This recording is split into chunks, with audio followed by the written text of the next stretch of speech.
এবং একটা মামলা যখন কারো উপরে হয়, আমি তো আসলে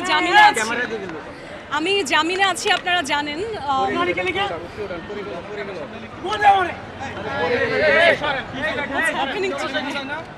ওরা নিজেরাই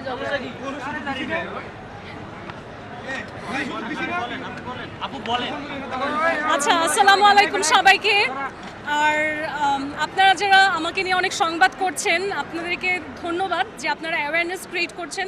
তবে কাইন্ডলি আমার একটা রিকোয়েস্ট রাখবেন, আমি দেখতে পাই যে অনেক রকমের ভুল সংবাদ প্রচার হয়। আপনারা যখন একজন আরেকজনের কাজ দেখবেন, দয়া করে কারেক্ট করে দিবেন আপনার কলিগের কাজটাকেও। আমাকে যেন কেউ মডেল মেঘনা এভাবে সম্বোধন না করে, বা অভিনেত্রী মেঘনা, আমি এটার কোনোটাই না।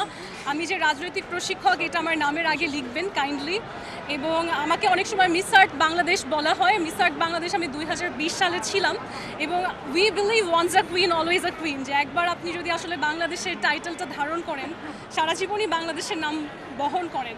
কিন্তু আমি মিস আর্ট বাংলাদেশের ন্যাশনাল ডিরেক্টর বিগত 2 বছর ধরে। আপনারা আমার এই যে আইডেন্টিটিটা, আমার প্রফেশনাল আইডেন্টিটিটা, এটা কারেক্টলি শো করবেন। Thank you. আজকে জাস্ট ধার্য তারিখ ছিল এবং আলহামদুলিল্লাহ সব কিছু পজিটিভ ছিল। এবং আয়ও যে আছে তাকে হচ্ছে আমাদের যে বিজ্ঞ জজ ছিলেন, তিনি বলেছেন তাগিদ দেওয়া হবে যাতে আমার দ্রুতভাবে ইনভেস্টিগেশন এবং ফরেন্সিক রিপোর্টটা সাবমিট করে। তার আমার লয়াররা বললো আজকে মামলার ধার্য তারিখ ছিল। আজকে উনি যেহেতু জামিনে ছিলেন, আজকে হাজিরা দিয়েছি। পাশাপাশি ওনার যে মোবাইল এবং ব্যাকবুকটা আমরা বিজ্ঞ আদালত ফেরত চেয়েছিলাম, সে মর্মে বিজ্ঞ আদালত তো গত 2 ডেট আগে অর্ডার দিয়েছিলেন তদন্ত কর্মকর্তাকে রিপোর্ট দেওয়ার জন্য।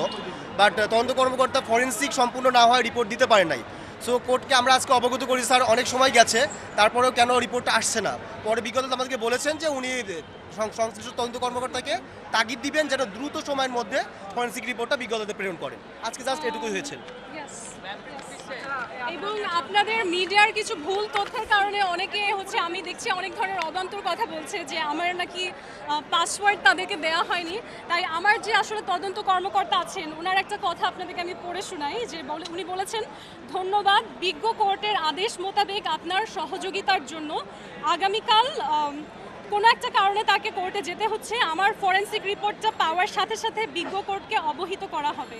এবং আপনারা দেখতে পেলেন যে আমার যিনি আইও ইনভেস্টিগেশন অফিসার, তদন্ত কর্মকর্তা, তিনি আমাকে ধন্যবাদ দিয়েছেন যে আমি তাকে সার্বিক সহযোগিতা করেছি। এবং আমার যে পাসওয়ার্ডটা তাকে দেওয়া আছে, সেটা যে লিখিত দিয়েছি, সেটাও আমরা লিপিবদ্ধ করেছি। তাই আমাকে নিয়ে দয়া করে কোনো ভুল তথ্য ছড়াবেন না এবং মানুষকে আসলে অ্যাওয়্যার করুন, বাংলাদেশের সমস্ত নাগরিককে অ্যাওয়্যার করুন যে তাদের ক্ষেত্রেও যদি কখনো তারা এরকম ভুল কোনো একটা জায়গায় আটকে যায়, আমি আশা করব যে আপনারা সর্বাধিকভাবে সহযোগিতা করবেন যাতে কেউ কোনোভাবেই অবিচারের সম্মুখীন না হয়। আপু, আপনি হচ্ছে সার্বিক সহায়তা করছেন, ঠিক আছে, কিন্তু আপনি কি সেই সার্বিক সহায়তাটা আবার ফেরত পাচ্ছেন? কারণ আপনার ফরেনসিক রিপোর্ট এবং সম্ভবত আপনার জব্দকৃত জিনিসপত্র এখনো ফেরত দেওয়া হয়নি, তো আপনি কি সেই সার্বিক সহায়তা পাচ্ছেন? দেখুন, আমি জামিনে আছি, নিশ্চয়ই সার্বিক সহযোগিতা 100% না হলেও কিছুটা সহযোগিতা পেয়েছি বলেই তো আসলে আমি মুক্ত। এই যে আমি কথা বলতে পারছি, এটা তো ফ্রিডম অফ এক্সপ্রেশন। আমার এই অধিকারটা যে আসলে সংরক্ষণ করা হচ্ছে, তার জন্য আমি আমার দেশের প্রশাসনকে সবাইকে ধন্যবাদ জানাই। এবং যেই জায়গাটায় আমাদের হচ্ছে আপনারাও একমত যে আমার বিচার ব্যবস্থাটা স্লো হচ্ছে, সেখানে আমি অনুরোধ করব যে যেন ত্বরান্বিত করা হয়। এবং আজকে আমাদের আদালতের বিজ্ঞ জাজও বলেছেন, তিনিও তাগিদ দেবেন যাতে তাড়াতাড়ি হয়।